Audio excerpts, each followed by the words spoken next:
You've been sleeping in the months since we've been dealing with this pandemic. That sounds nice, doesn't it? New research from University of St. Thomas shows really the restorative, the healing, and the preventative power of a good night's sleep and how that affects your mental health, Heather. They looked at 40,000 college students.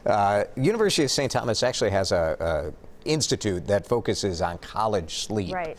And they looked at students most at risk, well, they looked at 40,000 students, but then they narrowed it down to the students most at risk of suicide. And, you know, life continues, right, during the coronavirus, and there are traumatic events that have happened besides, you know, people losing jobs.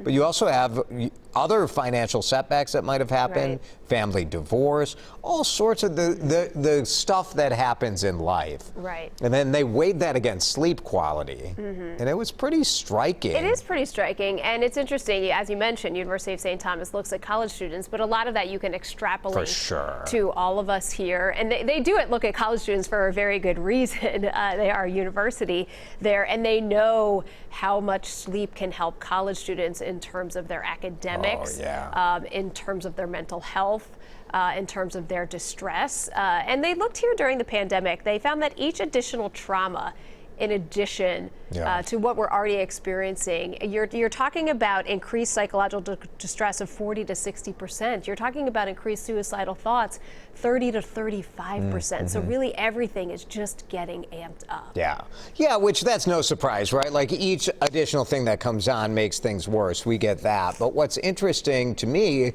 is that students who slept well, even with these things piling up, reported 11% less anxiety. Because if you think about what sleep is, sleep really is a way for your body to heal. Of all the things that it's done during the day, your body creates a lot of toxins. And when you sleep, that body can release a lot of those toxins. So we're not talking just about your immune system. We're talking about your acuity, you know, how quickly you can respond to things. But it's more than that.